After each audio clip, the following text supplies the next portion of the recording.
Hey guys, welcome to the Challenge Podcast. I'm Coach Steve. And I'm Coach Nick, and we're going to be talking about everything fitness, health, and the challenge. Let's get on with the show. What's up guys, Coach Steve here, and welcome back to another episode of the Challenge Weekly Show. Today I'm joined with our co-host, Coach Nick. Nick, how are you doing today? I'm really well, thanks, Coach Steve. How are you? I'm okay, Nick. I'm okay. Because you know why? Okay, I'm gonna tell you, Nick. Because actually, no, I don't need to tell you because you told me actually. So earlier this morning, I have found out some horrible news, Nick, that there is a global shortage of chickpeas. I know. Meaning that my hummus is going to be in limited supply. So if you've been listening to the Challenge Weekly Show, one of my kryptonite foods is foods of paste form, more specifically hummus. So I opt to never purchase hummus and have hummus in my house because I just can't control myself with hummus around me. Nick's witnessed it firsthand when we go out for any work situations. Hummus can't have around me. So that's my kryptonite, I know. And now that there is a global shortage of chickpeas, I think I'm going to have to rein in my hummus supply. So I don't know what I'm going to do, Nick. It's a sad day. It's a sad day is all I'm going to say. I know. How did I tag you? I just said deal with it. Deal with it. And that's okay. Onwards and upwards, I say. And you know, hummus, quite energy dense. I'll probably be better without having hummus, and at least it's not going to be in my face when I'm trying to look after my body composition or anything. Yeah, true. But you know, we hope it comes back soon. We hope so too. Now, Nick, I want to start the podcast here by breaking the fourth wall a little bit. Okay, so you know, just to break down the facade of what a podcast is, you know, Nick and I are sitting here and we have a few notes that we want to talk about over the next hour or so. And it's week one of the challenge. We've got lots to touch on. But Nick, I have an idea and I haven't told you yet. You're putting me on the spot. Putting you on the spot. I have an idea. It's not in our notes. Okay, so are you ready? This is going to be a live Nick reaction. Okay, so cool. I was thinking literally right now, you and I are sitting here, we're recording this, and we're both having some coffee. Yes. So I was thinking of renaming the Challenge Weekly Show to something related to coffee. So maybe like Quads and Coffee with Coach Nick and Coach Steve, right? What do you think? What do you think of something like that? I'm happy with that. I'm never going to be against something like that. Quads and coffee, quads and caffeine, maybe. Quads and caffeine. Yep. The weight room coffee chat. Look, it's a work in progress. My other idea, Nick, this is the more serious idea. Okay, so many people are finding the Challenge podcast for the very first time, and hopefully you're still listening to this and you're not listening and going, oh, okay, what are these guys just chatting about? Nothing. No, we've got lots to talk about today. But many people are either listening to the Challenge podcast while they're doing some meal prep or maybe preparing some food. Okay, so maybe this is on a speaker version. So if I am on speaker to you, hello. And others might be listening to us on some headphones while they get their steps up. Okay, so maybe they're getting their steps up, you know, walking the dog, maybe just getting some fresh air themselves, you know, getting outside and getting their steps up. So my other idea of calling it, instead of the Challenge Weekly Show, calling it Steps Party. Steps Party, that's cute. I've got one though. You know how, like, I love being put on the spot. I like, just thought of it, Beans and Gains. Beans and Gains. Oh gosh, Beans and Gains. Step aside, Jack. The steps, beans and gains. Steps, beans and gains. Yes. Well, look, I think at the moment we're going to leave it as a Challenge Weekly Show. That's boring. We're episode number 73, Nick. 73 episodes of the Challenge Weekly Show. You have a couple of weeks worth of full time listen to and catch up to all of the information. I was going to say gossip, but no gossip here. All the news and information on the Challenge Weekly Show. And if you have an idea about what we can rename it to, please let us know. But the main takeaway is that if you are unsure of when to listen to the Challenge Weekly Show, maybe you listen to it while you get your steps up. You have about an hour of content here. So about an hour of walking. What's that? About 5 kilometers. 5 kilometers might get you close to that 10,000 steps. Great, happy days. Your steps are done. You can sit on the couch for the rest of the day. Or you may be listening to it while you do your meal prep at whatever time suits you. So there's lots of times you can listen to the Challenge Weekly Show, and I would recommend that you try to set some time aside each week so you can keep up to date with what's happening in the challenge world and pick up any tips and tricks from Coach Nick or myself so you can get into the best shape of your life. Perfect. Yeah. Tag us in any ideas that you have. We love that. Oh yeah. Now, Nick, it is week one of the very first M challenge, and we have had an exciting week over the last week as we worked our way through prep week, and now the challenge has officially begun. Woo! So we are going to be working hard over the next 12 weeks to be training well, eating well, and yes, getting ready to get into the best shape of our lives. Mm-hmm. So the first thing I'd like to comment on is that I would like you, dear challenger, to take a moment to think about our M Challenge app and take a moment to think about your expectations of what we can do as a challenge team to help your experience with the challenge. Okay. Now, I think over the past week, we've had a whole range of different feedbacks, comments, and suggestions to us, the challenge team. And I think most of the feedback were grounded in expectations of what our program or our app was expected to look like. And I think that most of those expectations came from some of our competitors, right? So previously with the Max and Maxine challenge, our competitors were simply other challenges or other fitness programs. And now as we've moved into a mobile app, everything's now on an app, our competitors are now these large multi-million-dollar international companies such as Fitbit or GFit and stuff.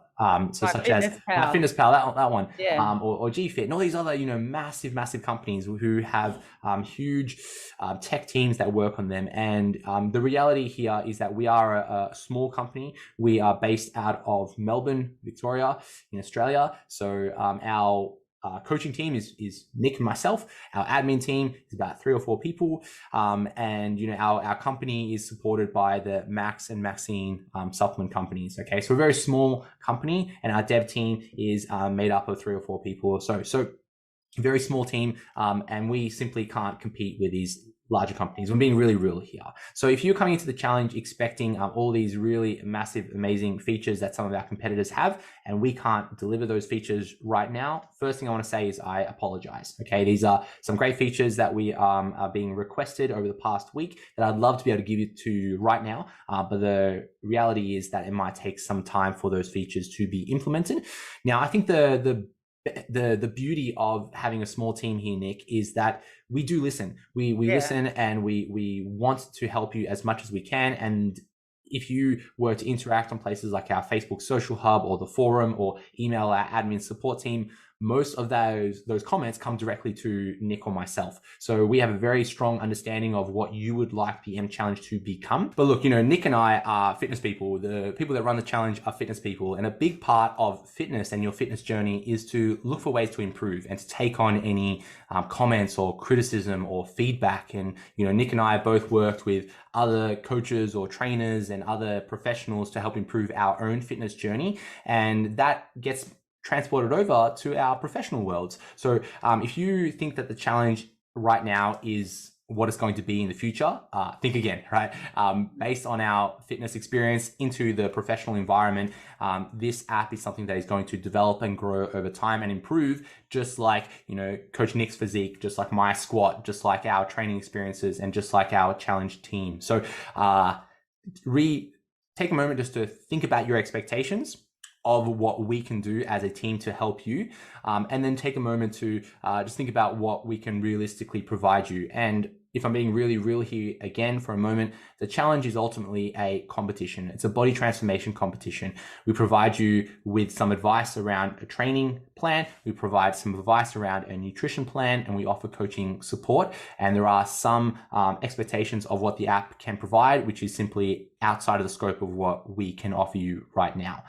But that shouldn't stop you from working on yourself, improving yourself, getting to the gym, training hard, getting to the kitchen, creating good food, and looking after yourself, improving who you are, and over the next 12 weeks, getting into, again, the best shape of your life. That's right. It's a tool to facilitate that. It's not going to actually do it all for you. So, and also I remember the old school MyFitnessPal, when it first started, there was no way that you could copy and paste things. It's all just evolved over time. And that's that big MyFitnessPal company. When it first started, it wasn't like that. So let's just remember that we're just starting with an app, and we appreciate your support, and we will evolve together. And I think the community, once again, is what makes this challenge more than anything else. That's right. That's And right. our awesome coaching, obviously. Well, it's all you, Coach Nick. I just got along for the ride. Goodness me, I highly doubt that. Someone just wrote on the Facebook group before about they wonder if I have to test your programs, your training programs out. So, you know. Yeah, look, I'm a little bit of a some people call me an evil genius, but I don't think that's fair. I'm not really a genius, but a little bit crazy sometimes when designing plans. But that's all in the good. It's all in the good. Now, all in the good. Nick, I want to take a moment to talk about the start photo requirements. Okay, start photo requirements. So, firstly, start photo. If you'd like to enter the M Challenge competition, you need to upload a start photo, and that start photo needs to meet some certain requirements. Now, the requirements are that it needs a verification document. So either our entry document, okay, so that is the little piece of paper that you can print off. It says the M Challenge on there. So that's the first way for us to verify that photo was taken at that particular time at the start of the challenge. It's not a photo of you, 10 years ago, right? So it's all about start photo. If you can't access that start photo, you can also use a newspaper, and that's dated from the 1st of July. Okay, so you can go and purchase a newspaper, or maybe you have a newspaper at home. Okay, that document needs to be visible in your start photo. So many individuals choose just to hold the newspaper or the entry document. Others choose to maybe stick the entry document up against a wall or something, and others even leave the entry document on their device or computer and have that visible in the photo as well. All of those are completely acceptable. But if you'd like to be part of the M Challenge competition, you do need to have the entry document requirements at the start. Okay, now if you did upload a photo, maybe it didn't meet that requirements, that's cool, no dramas. We are shortly introducing a feature for you to easily change that start photo. You can change that as many times as you want. However, if you took the start photo maybe at the start of prep week, you now have a week of training up your sleeve. So you've got a week of transformation up your sleeve. And if you were to replace your start photo at week 1, you might lose that transformation from that week in that, before and after. Or maybe if you choose to upload a start photo in week 5, you could, if you wanted to, you might miss out on those 5 weeks of transformation. So if you want to be really competitive in the M Challenge, you may want to take that photo as soon as you can and upload that to your profile. Okay, now you need that entry document in the front facing photo. So you'll have be asked to upload a front facing photo. You'll also be asked to upload a side facing photo and a back photo as well. Okay, now the side and the back, you don't need to have the entry document visible, no dramas. Most of you probably will, because it'll be stuck to a wall or on your computer or on your hand or something like that. That's cool as well. But the primary one is that front facing photo. Okay. Yes. Now, I will invite you to take a moment to think about your start photo. So where are you taking it? If you want to be part of the voting and judging process and you take a photo of you in your bedroom or in your bathroom and those areas are really messy, do you want the judges to be, or the public to be able to see, your bedroom or your bathroom in a messy state or something like that? It probably is best to use something like a plain wall or like a canvas or something like that, so that the background doesn't distract from you and your body in that image. Okay. Now, the M Challenge competition is a judging process. We're judging before and after photos. For that, we need to be able to see your body, and we will ask that you remove some clothing so that we can see that, right? So for guys, you might want to get down into some shorts or your underwear. Girls, you might want to wear maybe a crop top and some shorts, or maybe if you're comfortable getting down into your underwear, so that we can see things like your legs, your midsection, your arms, your shoulders, and essentially the more areas that our judges can judge and the more parts of your body that the image shows, the better we can judge, right? So if you are choosing to wear, let's say, pants in your photo and we can't see your legs, our judging team can't judge your legs. So we may not be able to include that, or that might be the reason you might not make the top 50 or top 10, because we can't look at half your body, okay? So just some things to consider with that start photo. Yes. Now, as you upload your start photo, the app is designed so that everybody is private. There's no way to view any other challenger within the app.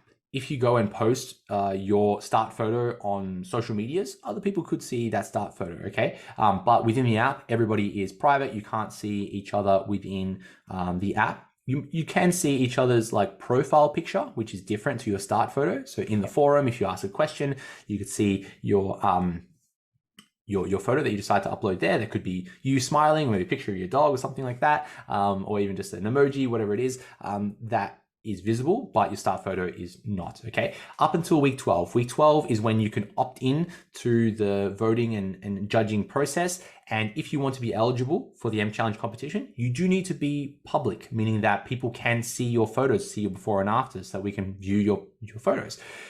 If you choose to go private at week 12, you will not be eligible for the M Challenge competition, simply because we won't be able to see your photos, because it'll be private to you, okay? Mm-hmm.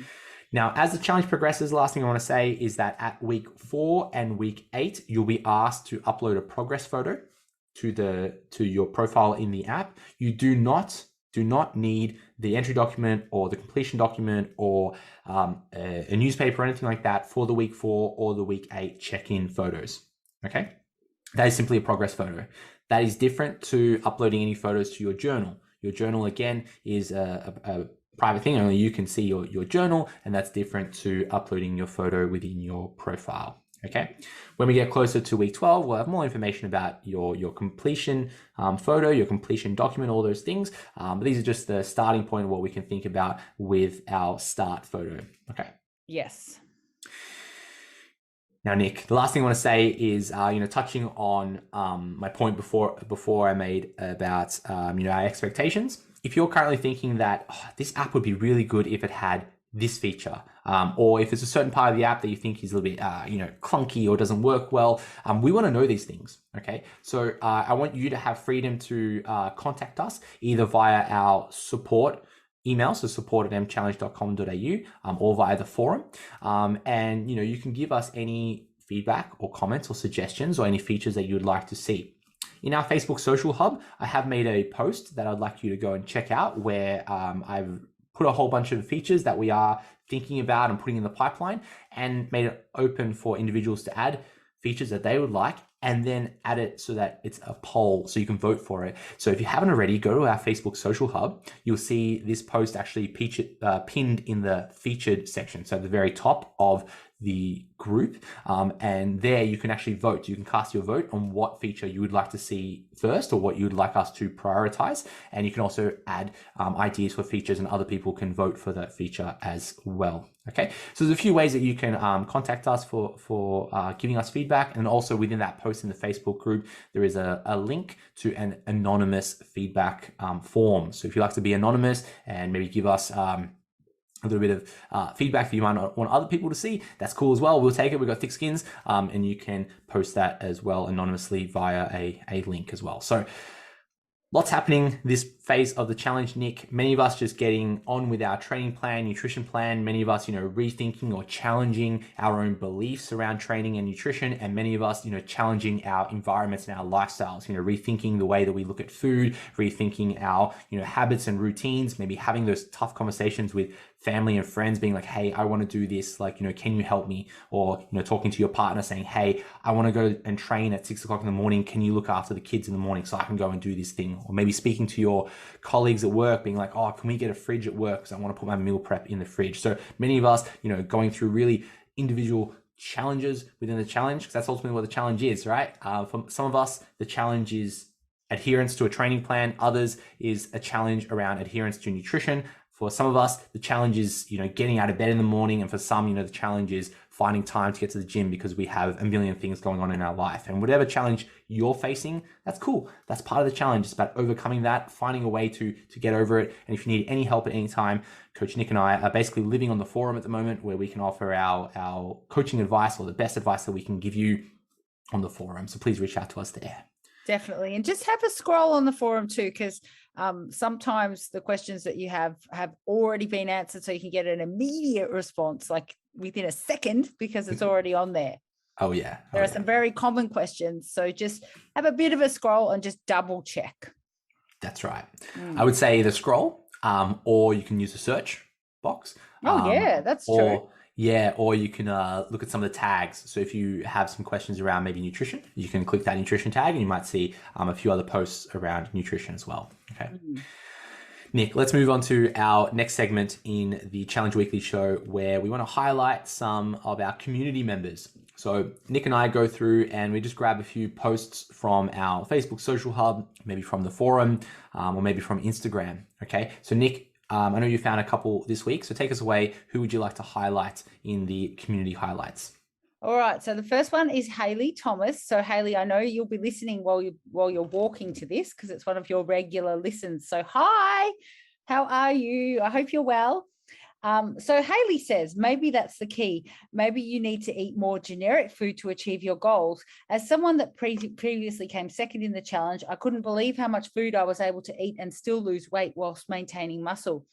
And I was also proficient in tracking previously. Maybe time to try something new. So that's for people that are a bit unsure about taking it back to basics with food. That's if what you have been doing hasn't been working for you, which is why I assume you're here. My best advice would be to ignore the recipes and just pick a few ingredients from the nutritional plan that you can make a multitude of different simple but yummy meals from. Use a nutritional plan as your building block: wraps, oats, sandwich thins, rice crackers, rice, pasta, potatoes, protein of choice, low-fat cheese, high-protein yogurt, lots of veg, minimize sauces and oils. And then she says, I'm happy to share with you all how I've made it work for me if you're interested. So her Instagram is Hales at Maxine's Journey, and she's got heaps of interesting and awesome recipe ideas. So I love that. It speaks to me. Thank you, Haley. Yeah, I like that a lot. And without taking away from Haley, I was actually recently as in maybe a day ago, looking at some research on satiety. Okay, and what this research was suggesting, or the literature was suggesting, is that when we limit food variety,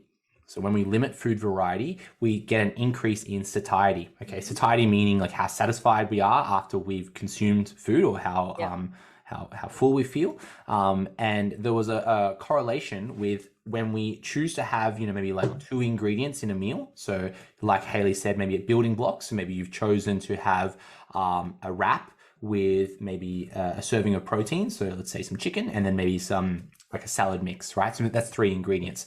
That meal leads to 1, increased satiety, and then 2, a lower calorie consumption, versus when you have a meal with, I think it was more than 10 different food items. So if you're sitting there thinking, being like, oh gosh, I couldn't possibly eat, 3 ingredients, right? Let's say chicken, broccoli, rice, or oats, protein, and blueberries, or something like that.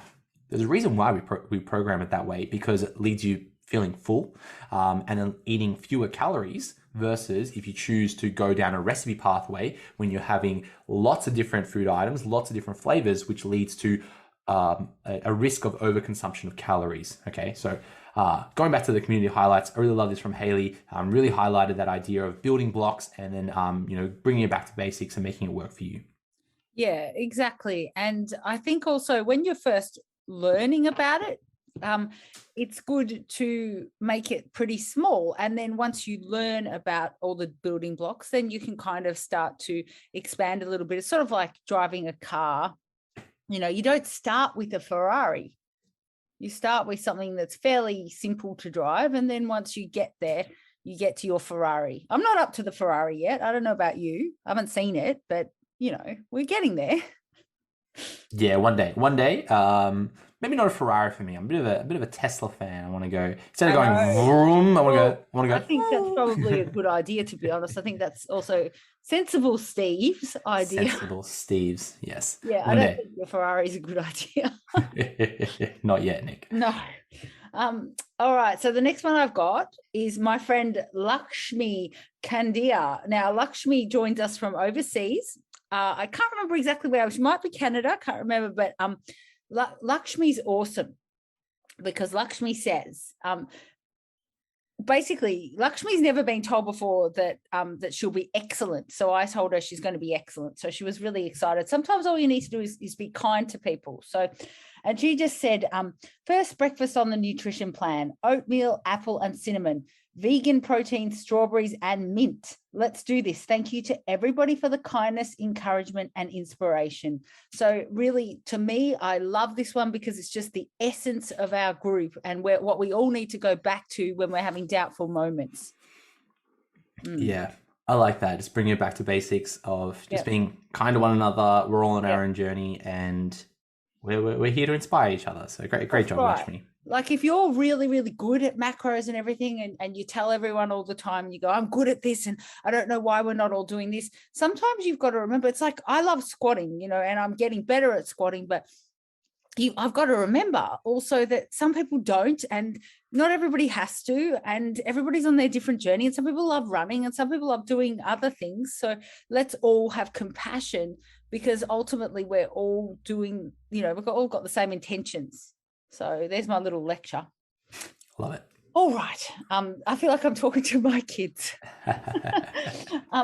Okay, so we got Angie V. Hi, Angie. Angie will be competing in a physique competition down the track. I don't know when, but I'm just putting it out there for her. So if she's listening to this, she can tag us and tell us when. But she's having a good old time in the gym at the moment. But she says, for anyone having doubts, believe in yourself and your ability to overcome any obstacle put in your way. Don't let feelings of being overwhelmed or impending difficulties get the better of you. You chose to be here because something within you wanted to change. You chose to look after you. Hold on to your dream and make it a reality. Just put one foot in front of the other and everything will fall into place. Seize the moment, as this is your time to shine. Seize the moment. Mm-hmm. Love it. Close to seize the day. Seize the day. Great job, Angie. Yeah, and no pressure. But we want to see you competing soon. So let us know when you're doing it. Yeah, exactly. Thank you very much. Thank you very much. Yeah. Nick, I've got a couple here. So the first one goes out to Tony Abernethy. So Tony was a previous second place finalist, and also a top 10 as well. So he did the old back to back. Congratulations to Tony.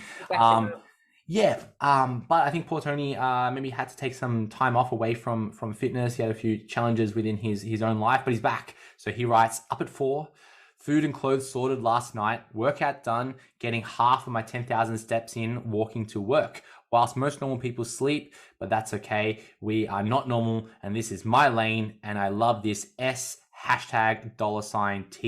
Don't know what he meant there. $T. No idea what you meant, Tony, there. So please let us know what you meant, Tony, with that 4-letter word starting with S, ending with T.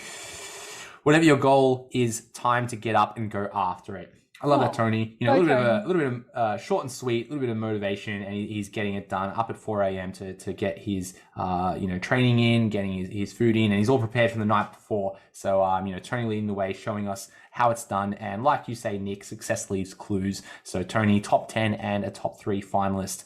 So you might know a thing or two. So go check out the 2 different podcasts I did with Tony in this the challenge podcast, and you can listen to Tony's story. True. You can also listen to Hayley's and the next person.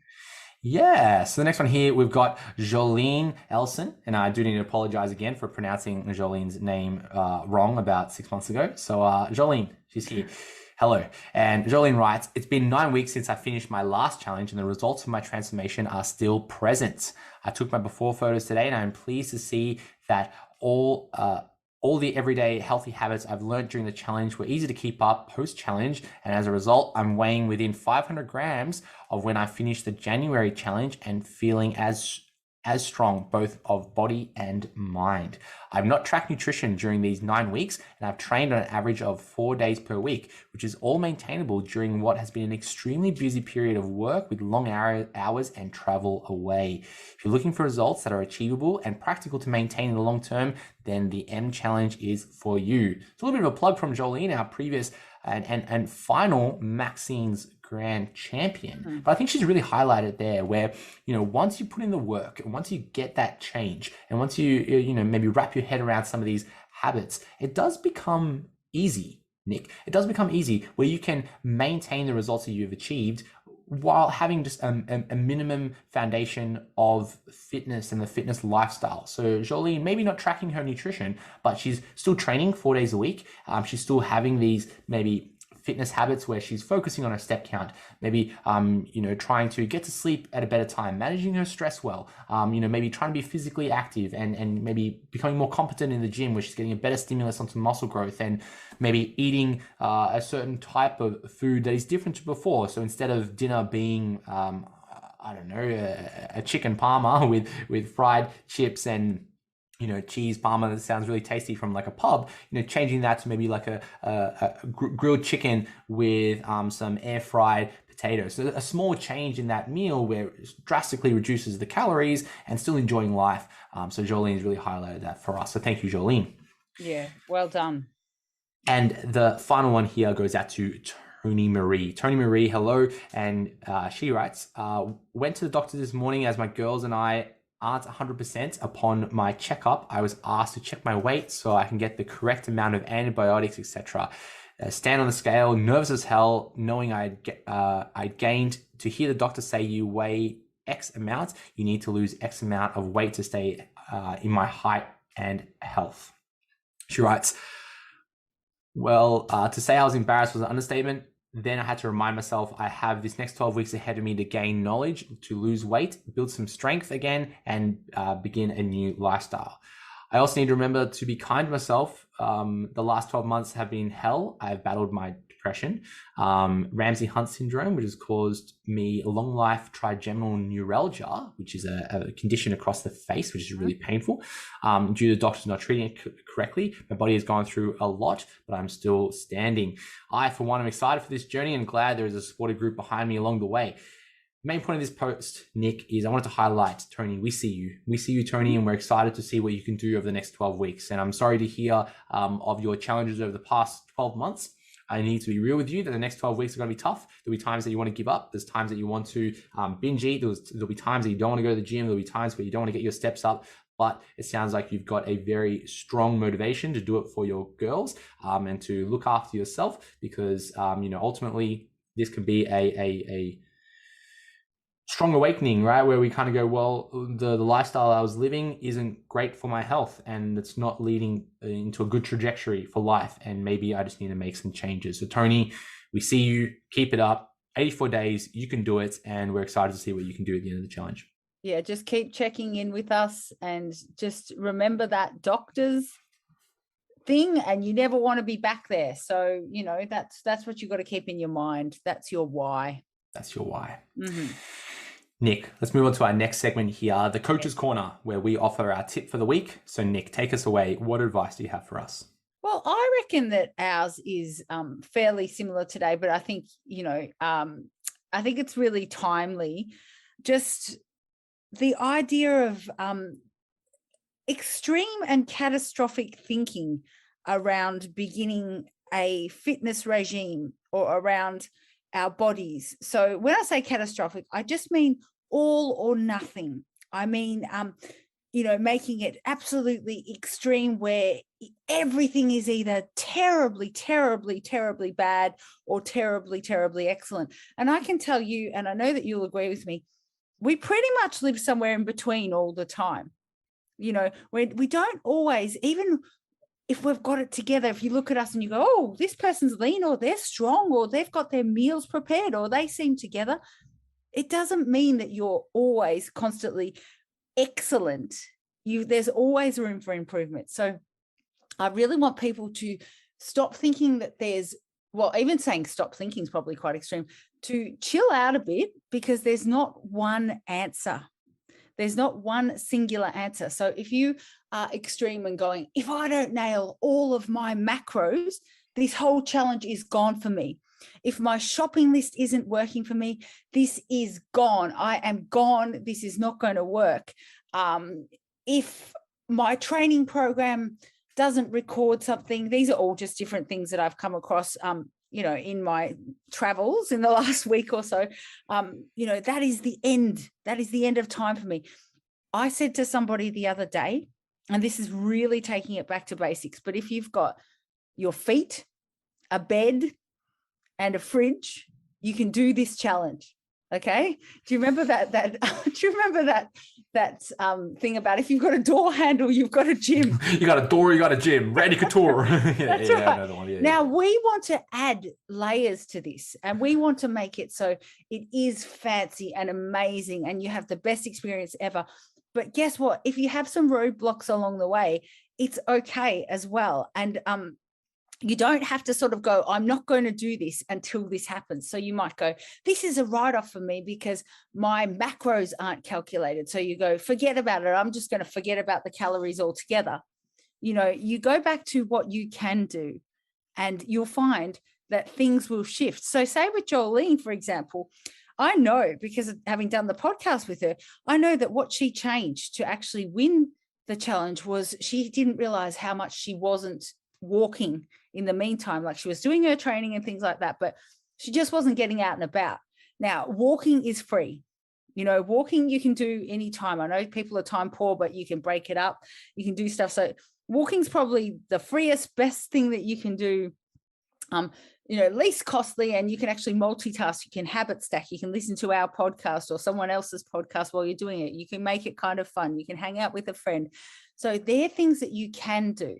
So, I mean, this is really, I would give this advice whether we had the app or whether we still had PDFs, but I just want you to think outside the box of yourself. So when you go extreme and catastrophic and go, I will never be able to lose weight, that kind of catastrophic thinking, and you go, this was my one answer. Logging onto this app was my one answer. Well, your one answer is actually just slowly changing habits. We want to help you with the app, and we will. And as we said, with all of our suggestions, we absolutely will. However, eventually, at the end of the day, it comes down to what's inside you. And that sounds like a Disney movie, doesn't it? It's like it's like I'm talking to people. It's like the Lion King. Maybe fitness, maybe that's the title of our podcast. Fitness is like the Lion King, okay? So, you know, your bad thoughts, they're Mufasa. And you know, Mufasa's good. Sorry. Scar. So you got to push Scar off the cliff.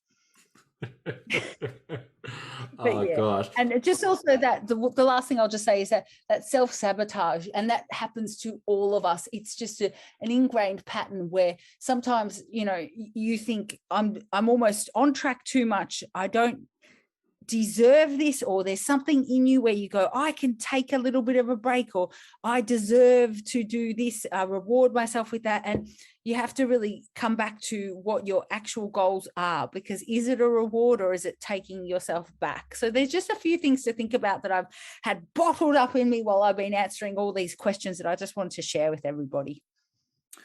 No, I like it. And I think we're all having a little bit of a childhood trauma crisis come back to us, thinking about the Lion King and Scar and Mufasa. Gosh, what a scene. Hakuna Matata. Yes, it means no worries. Look, Nick, I completely agree. I think that many of us, might have been experiencing lots of like emotion with our bodies, with our way of life, with our lifestyles, and we turn to something like the challenge or a fitness journey, and we want, you know, immediate results. We want the answers now, and maybe we look at something like the challenge being like, that's our last answer, or, you know, joining this particular gym, or, you know, starting a particular diet or whatever it is. And that's the answer. And, you know, we commit ourselves completely. Whereas I think sometimes that, like you said, that all or nothing mindset is, one, misleading, and two, just simply not effective, because what happens when you aren't all in? What are you? You're nothing. You're all or nothing mindset. So I think it's better to kind of approach it with like a minimum expectation of what you want to achieve. You know, think about this concept of the minimum effective dose. It's like, all right, what's the bare minimum I can do to achieve this, right? Rather than thinking, what's the most I could do to achieve this? It's like, well, what's the minimum I can do, right? Maybe the minimum I can do is, all right, I'm going to commit to 5,000 steps a day. I'm going to commit to be within 20% of my calorie prescription, which is a large range. I want to train, 2 times per week. All right, now I've established this minimum. Let's just tick the boxes, get that done. I'm going to go to the gym. I'm going to do my 2 sessions. Sure, the plan says 4, but I'm going to do 2.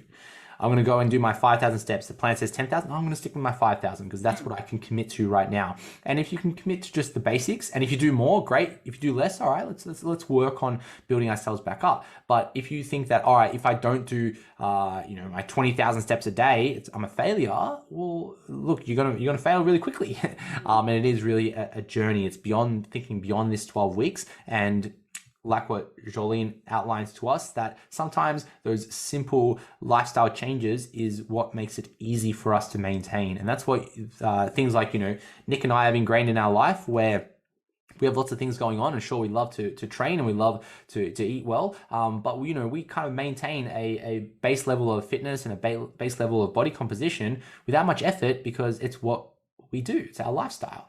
So, I can go on the weekend and enjoy things like a burger, because I know it's not going to completely blow myself out. I'm not going to give up and be like, that's it. I'm never going to squat again. I'm never going to, eat a salad again because I've eaten one burger. No, like I'm going to kind of get back into it. I'm on my fitness journey, and it's, thinking about that maybe concept of the 80-20 principle, being, on it 80% of the time and maybe being off of it 20% of the time. And that's okay, because we're all, pushing that needle further, right? Absolutely. And I think that is what's going to get you far.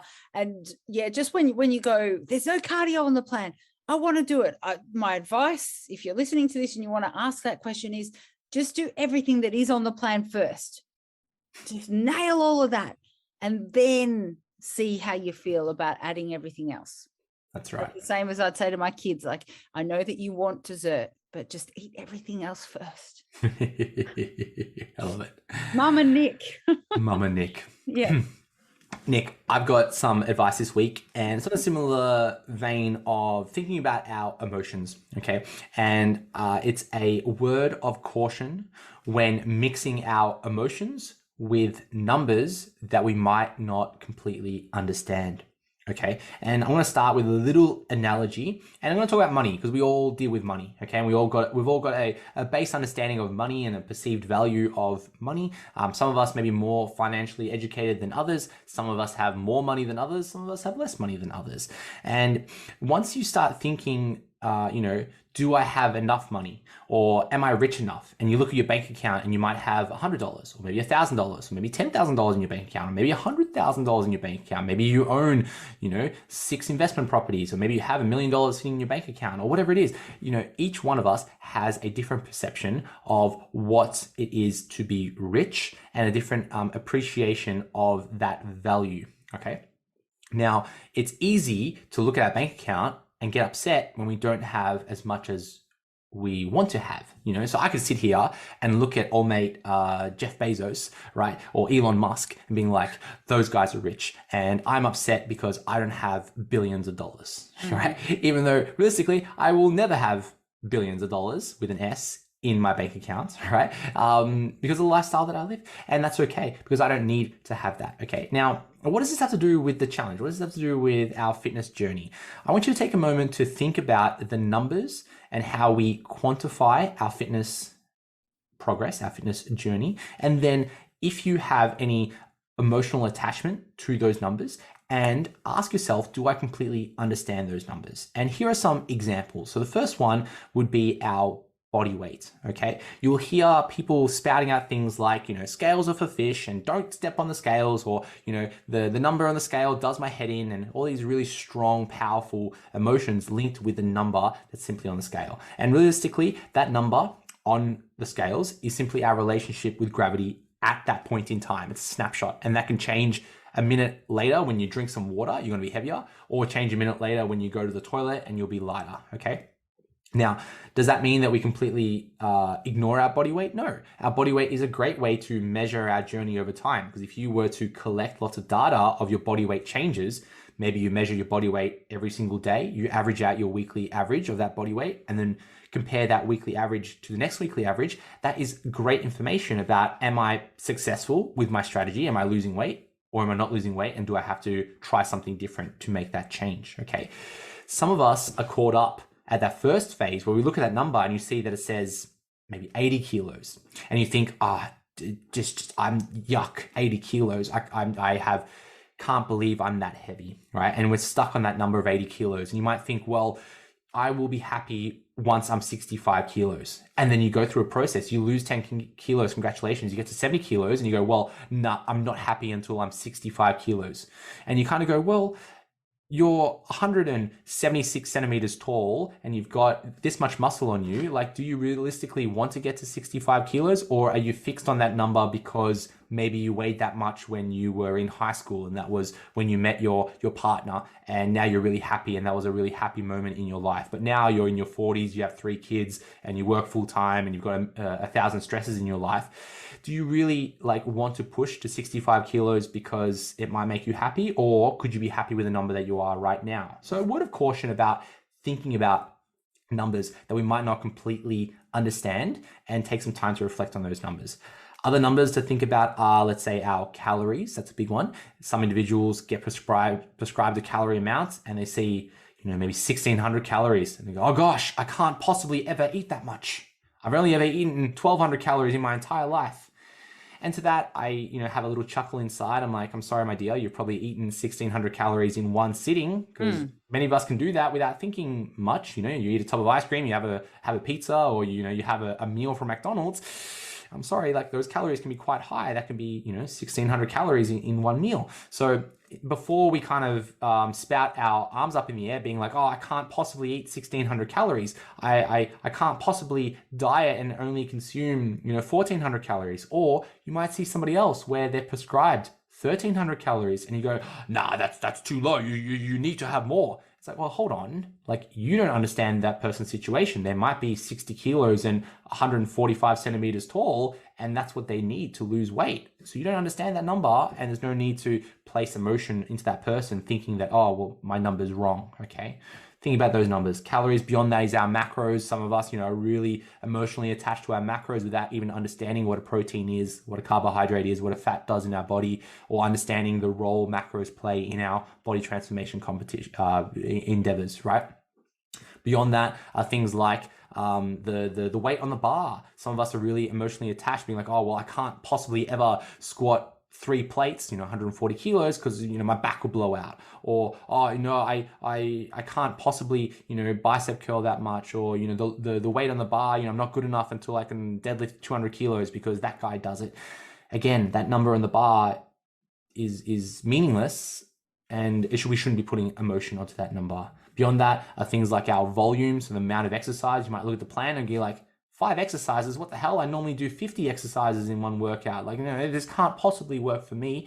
Again, it's a number, right? And similar as our training days. If you think, oh, well, I train 7 days a week every single day, I can't possibly train 4 days a week. That won't give me results. Rewind a moment, think about our emotions. So just a word of caution is the main coaching tip this week, is if you start looking at numbers, especially numbers that you may not completely understand, and take a moment, reflect. Do you have a strong emotional attachment to that number? And is that emotional attachment being helpful, or is it being a limiting factor in your ability to actually change your body? Yeah, I love that. I love that so much, because I think, whether we love numbers or not, they make up so much of our lives. And, we really attach a lot of emotion to numbers, more than we think. Even though they're supposed to just be chilled out things, but numbers can really get to you. And numbers are so individual, because, like, as I've said, one of my favorite things to say is like, when you're on stage, unless you're in an actual bodybuilding competition where you're in your weight class, but nobody knows what weight you are. I've been beaten by girls that are probably 10 kilos heavier than me, and rightly so. So what? I was lighter. I was backstage wishing that I was 10 kilos heavier, going, what's going on here? I'm a mini. So it's all the way, that saying, if you change the way you look at things, the way you look at things change. So yeah, but I do love numbers.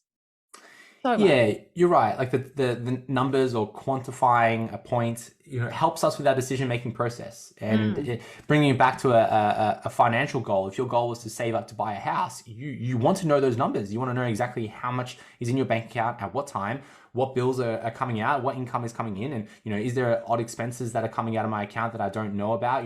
This subscription to this streaming service I don't use anymore, get rid of it because we've got to save money. You really want to know what numbers mean, but are you going to throw your arms up in the air being like, oh, well, I've tried for 2 weeks to save $100,000 to buy a home and I haven't, so well, that's it, it's over. It's like, well, hold on. We're thinking about our journey, what's the best situation for us, and we're not getting upset that we haven't reached our goal in 2 weeks. We're not getting upset that our neighbor can save $10,000 a month and we can't. We're all in our individual journey. We all have our individual numbers, and at the end of the day, it's just data points, and it helps us to make our decision. But we shouldn't be super attached to some of those numbers. Correct.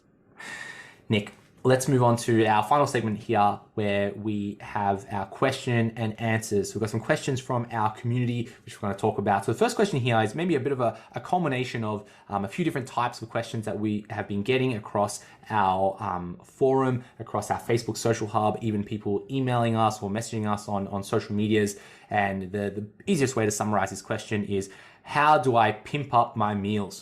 How do I pimp up my meals? So if you're sitting there thinking, looking at your nutrition plan and going, well, what could I possibly make with oats, blueberries, and protein powder? Nick, take us away. How do you make our meals more exciting and beyond just, simple ingredients cooked and consumed? Awesome. So Snoop Dogg. Snoop Dogg. Yeah. Okay.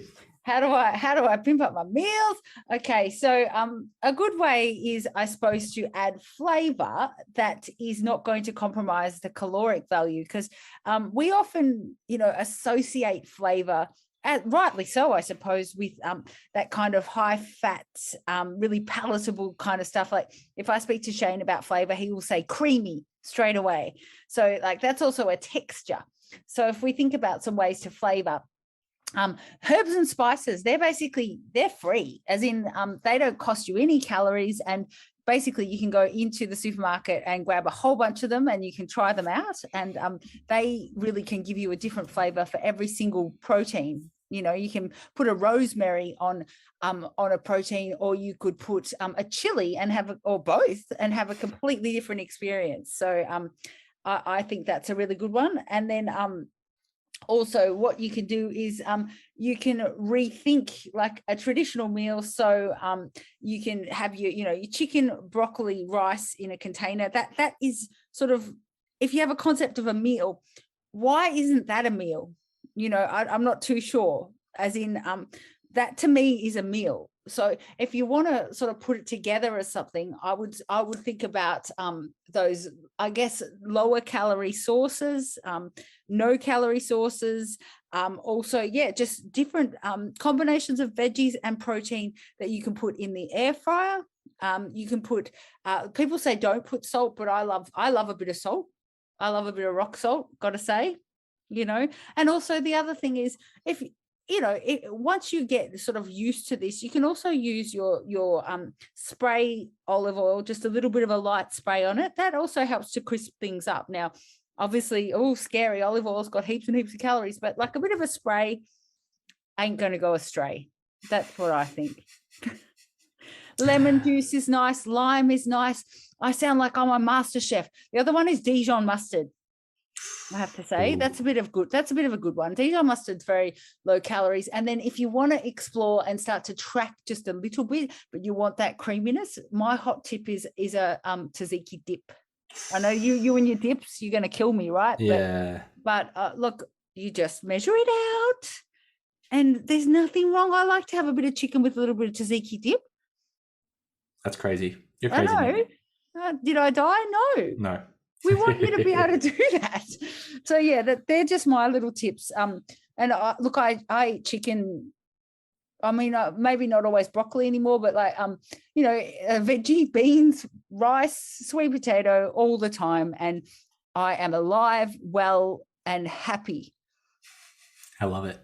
Yeah, I think just to reiterate that point you're making, rethinking like traditional meals, right? I think most of us understand the concept of like a Sunday roast. You got a plate, you've got an array of vegetables, and you've got maybe like a roast protein, let's say a chicken, and that is completely suitable for us to consume. You got roast chicken, and you've got some roasted vegetables, and we think, that is a meal. versus if you had a plate and you had chicken, broccoli, and rice, that's also a meal. You know, like you just cook those 3 items and put it on a plate and you can consume that. So I think it's worth us, you know, rethinking how we view a meal, where if we are expecting to make, you know, a eggplant lasagna with every meal, or a egg and bacon with spinach quiche for breakfast and things, like, okay, that can be suitable, but then you think, well, why couldn't you just have, like, you know, eggs and some spinach on the side and consume those items on their own? And that is also a meal. You know, going back to what I was suggesting earlier about satiety, you know, you may benefit from just having, you know, 2 or 3 food items cooked on their own, consuming it. And also your point, Nick, on salt. I think many of us try to demonize salt for some reason. True, salt can help with water retention. So meaning that if you're about to do a photo shoot today, you probably don't want to have a high salt meal because that might, you know, water out your subcutaneous skin, so just under the skin, making you a little bit less dry. And of course, really high salt diets can be negative to our health, you know, our cardiovascular health, but salt can improve our satiety. So if you introduce salt to your meals, that could lead to less or fewer snacking, okay, and snacks. And because when we are kind of dehydrated, or if we are depleted of electrolytes, we do kind of want to snack. So you may find that you're hungry because you want salt. So if you preempt that and salt your meals, that could be a good idea. And then also there's some neurological benefits of having salt, especially prior to a workout. So 1, it helps our nerves to fire, and 2, it can help with blood flow. So if you want to pimp up your pre-workout, add a little bit of salt to your pre-workout, you might find a little bit of improvements in your performance in the gym. Snacks and salt and performance and the gym, all my favorite things. All the favorite words in one sentence. Maybe we can call it snacks and salt. Steps. Snacks, steps, and salts. Yeah, SS. Love it. Nick, next question here. So my question is, what are people's thoughts on muscle memory? A real thing, or just something that helps people like me get re-motivated? Okay, I've got lots of thoughts. I have lots of thoughts on lots of things, Nick.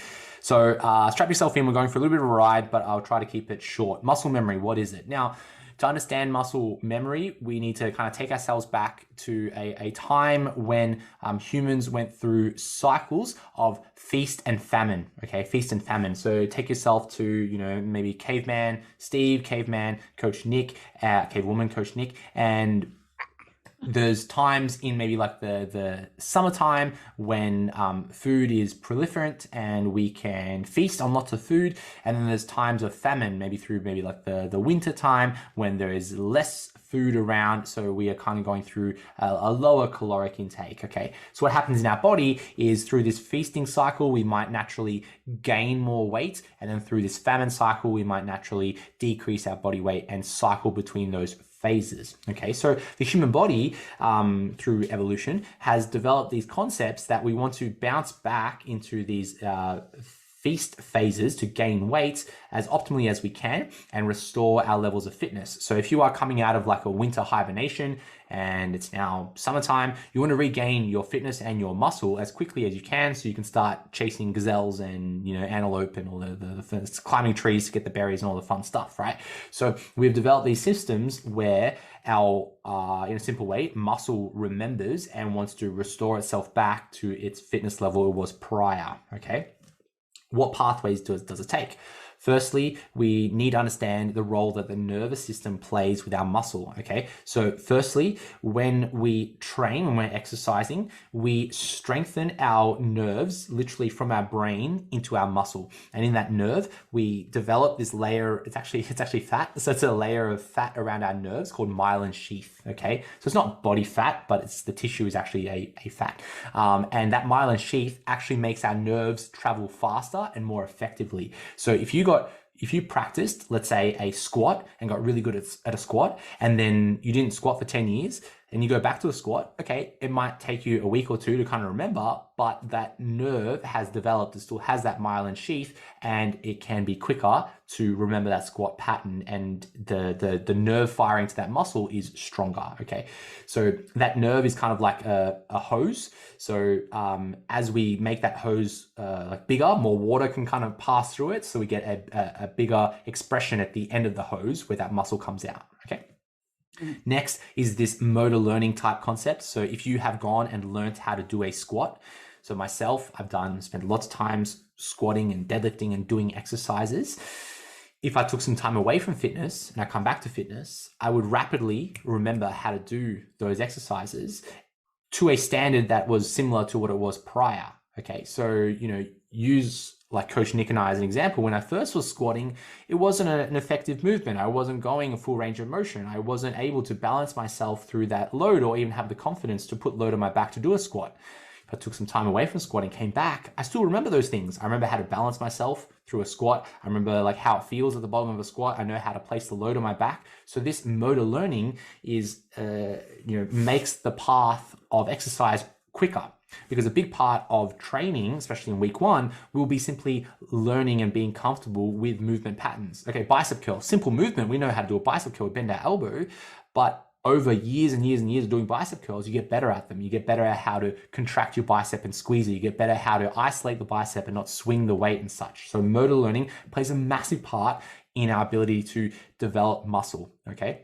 So before I even touch about muscle physiology, we can see that the nervous system plays a massive part in how quickly we can develop muscle, especially after some time off, because simply our nerves can make the muscles contract harder, so they respond quicker, and then the way that we move gets a greater stimulus. So before we even say muscle memory, the muscle in a way does have a memory because it's our nervous system, but the muscle can respond quicker in the future because we've established a foundation, okay? On a physiological level, there are some theories that, we have this thing called satellite cell proliferation. So there's cells within our muscle that proliferate or grow through training. So we need more of these cells as our muscles get bigger, because simply, if we have a muscle that's the size of like my hand, we might need one cell for that. But then as the muscle grows to 2 hands worth of size, we might need 2 of those cells to get the same spread of input and contraction through that muscle.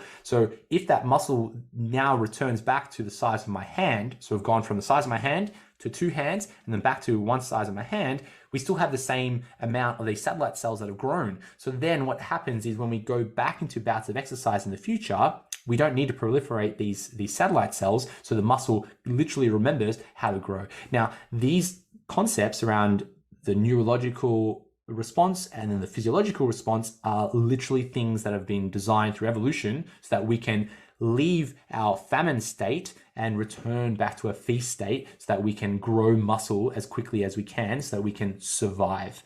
Now, of course, in modern lifetime, we don't really spend lots of time in famine. Probably spend a little bit too much in this feast time. And if anything now, we kind of need to go back into this famine time.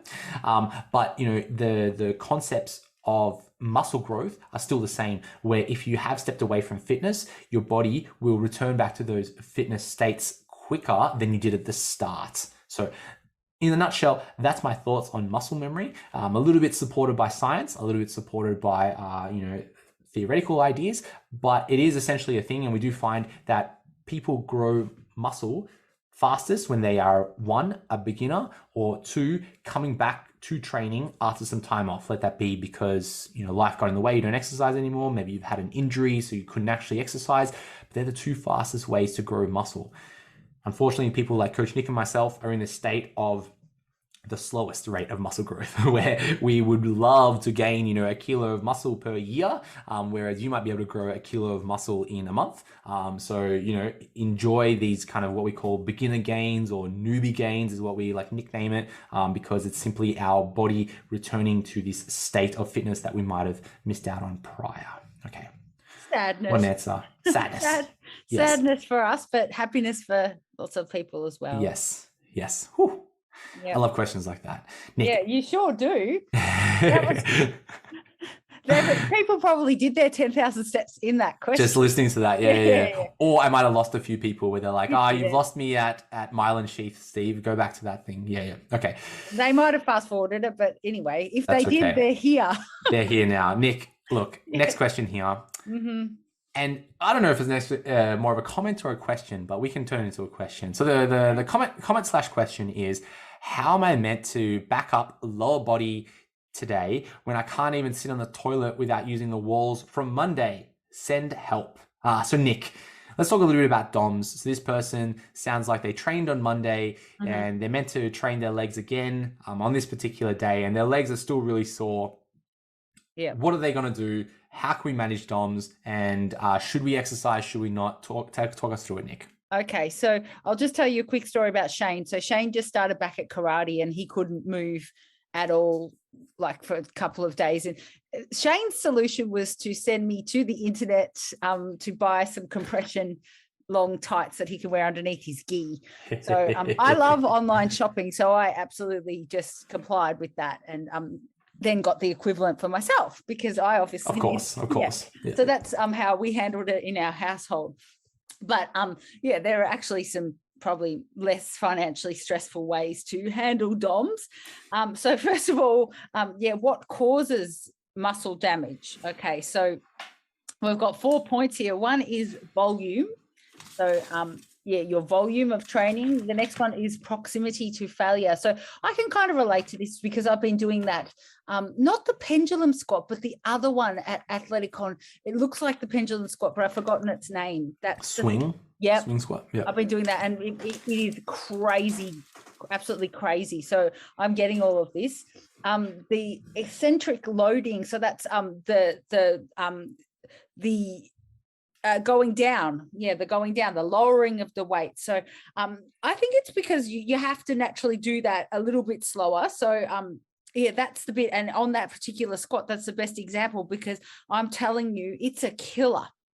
And then also recovery issues. So there's stress, sleep, and nutrition. And I think a little bit of possibly as well hydration, maybe some learning around nutrition around training helps that. I find that myself, if I haven't eaten properly around my session, what's properly, we don't know really, but optimally for me, I find that can sometimes affect me, I think, but I do think it's really definitely volume for me as well, especially if I'm coming from a phase where I've done some strength training and I'm going into something else. I can feel it. I can really feel it. And people, like Shane was saying how much he loves it. He was saying how much it's sort of a thing. He feels like it makes him feel like he is training. For me, I do love it. I love that feeling. But at the same time, I now find it a bit limiting because it just means that I might not be able to perform as well in my next session. That's just me. That's just my opinion. So best way to manage DOMs, unfortunately, is time, which is really annoying if you're trying to do 3 leg sessions a week or something like that. Some crazy asking for a friend, that sort of a thing. And the other thing, I agree with this. I really like this idea. Just keep active. So it's like anything, you're the person to speak on this, not me, but any type of an injury, the worst thing you can really, not that DOMS is an injury, but the worst thing you can really do is just do nothing. I think it's better to remain active. So you're walking, it circulates, the blood gets everything going. I like to, do a bit of stretching. Personally, this is probably not proven or anything, but I don't mind a bit of heat. So an infrared sauna is good, or a hot bath I like to do as well. And that might be also just, psychological, just feeling good about it. But I find that sort of helps. It doesn't really help that extreme pain. I think it's, as you would say, it's just time. Yeah. I like that. I like that a lot. I do think that I would say that DOMS, delayed onset muscle soreness, is like an injury in itself. Because technically, it feels like it. Yeah, technically, I would say that there's trauma at the tissue level. So you could even get close to grading it as like a grade 1 like muscle strain. So I do think that you are kind of nursing an injury, which is something that we should be kind of excited about in a way, because when our muscle is sore. What leads to soreness, like you said, Nick, is like one, volume, the total amount of exercise that you do, how close we get to failure. So if you are training really close to failure, you're going to be more sore. So you've got more exercise makes you more sore.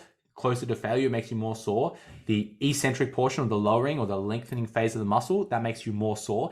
And all three of those things tick the boxes for hypertrophy. So if you are sore, you can be more confident that you are actually stimulating your muscle effectively. So I think for most beginners out there who are experiencing DOMS for the first time, embrace it, be excited about it, because that is a great, what we call proxy or substitute to confirm that we are actually stimulating muscle.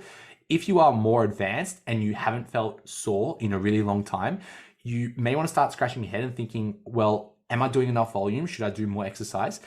Am I training close enough to failure? So if I'm standing there next to you and you grab the 5 kilo dumbbells and you're doing chest press with that and you stop at 10 reps and you go, that was pretty easy, wasn't it? And I go, well, yeah, you could have done at least another 50 reps of that, or, grab the 25 kilo dumbbells. Okay, you could be training harder at a higher intensity, closer to failure, or that eccentric load where some of us just simply rush exercises. We don't spend time in that lengthening phase, which we know that stretch is really powerful for hypertrophy. So if you are more advanced and you haven't felt sore in a long time, maybe you want to rethink how you approach training and, almost embrace a little bit of soreness, and like you said, Nick, that the best thing for it is simply time, allowing your tissues to heal. Give yourself some TLC if you need to, maybe like a warm bath, a light walk, and really focus on the big rocks, which is like our stress, sleep, and nutrition. Yeah. Nick, last question here. The question is, hi, my day one says bench 3 sets of 5 to 10. Should I aim to go heavy, i.e. 5, or light, i.e. 10? They're 2 pretty distinct rep ranges. Ooh, I like this question. I like this question a lot. Okay, so let's first break it down and challenge the question a little bit. So talking about 2 distinct rep ranges, well, there's one rep range from 5 to 10 reps. So it's not 2 distinct rep ranges. They might have implied that 5 to 10 rep ranges, or 5 reps versus 10 reps, are 2 very different experiences under the bar. Okay, firstly, let's talk about rep ranges. Rep ranges are only found in intermediate and advanced programs. Okay, so not in beginner, because they are a little bit more of an experienced concept. Okay, in the intermediate program, the rep ranges are small, so you may find that your rep range is 10 to 12, versus more advanced, your rep ranges are quite larger, such as 5 to 10 rep ranges. Now, the reason why is that someone who's more advanced is probably training closer to failure, and failure can see a dramatic decrease in our rep ranges interset, meaning between sets. So if you are intermediate, you may find that you're able to do 12, 12, and 12 across 3 sets, versus if you're advanced, you might find that you're able to do 10, 8, and 5, because you see a decrease in performance because you're training closer to failure, maybe with heavier weights, so you get that fatigue element. Okay, so a larger rep range. The concept between a rep range is that we want to choose a load where it is challenging, where we get close to failure within that rep range, probably closer to that lower aspect of the rep range. So for this individual, benching, we want to try to choose a load where maybe it's challenging to complete, 5 or 6 reps with. And then over time, we want to be completing slightly more reps. So you may choose to bench press, maybe let's say 100 kilos, you do 5 reps out of it. Next week, you're able to do 6 reps. Next week, you're able to do 7 reps.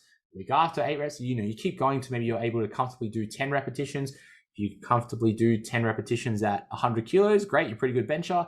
Then you might want to choose to add a load to it, doing 102 kilos and repeating. The challenge that you face is in between sets. You may find that you're able to do 5 reps in set 1, and then 3 reps in set 2, and then 1 rep in set 3. Okay, the weight that you're choosing is too heavy because you can't maintain the same reps within that rep range across your 3 sets or beyond. An advanced kind of concept for me is that I would choose a rep range maybe a little bit larger, like let's say 10 to 20 reps in a rep range. I would choose a load where I might reach failure within that rep range. So let's say I get to maybe 18 reps in an exercise, and then I'll continue to do sets until I can't complete reps within that rep range. So often it takes maybe 3 sets, sometimes it takes 4 sets. So if I'm doing, let's say, a bent over row, I'm able to do, let's say, 18 repetitions at, let's say, 60 kilos. Set number 2, I'm able to do 15 reps. Set number 3, I could do 12 reps. And then I might try to do a set number 4 where I get 10 reps, okay? all of my sets were within that rep range. That was a successful training stimulus. And I was able to see decrease in performance over time, which signals an overload stimulus. Okay. So at the end of the day, it doesn't really matter what our reps are or what weight we choose. We know that muscle growth or hypertrophy occurs in rep ranges between 5 and 30 reps. So if you're able to do 30 push-ups, okay, you might want to choose a heavier or more challenging exercise where you could try to do maybe like 10 reps at a plate loaded push-up or an elevated push-up or something like that. And if you're doing, let's say, 1 rep maxes on a squat, doing singles might not be the most effective way to grow muscle. Okay. Now, the caveat to this is that between the 5 to 30 rep range is that we want to get close to failure. So we want our sets to get close to a point where we can no longer do another rep that targets the muscle that we're trying to target. So an example of that is a bicep curl. You could do bicep curls all day if you swing your arm and use your chest and use momentum and maybe cut the range of motion short. But, you know, that's not a bicep curl anymore. That's maybe like a chest fly or something like that.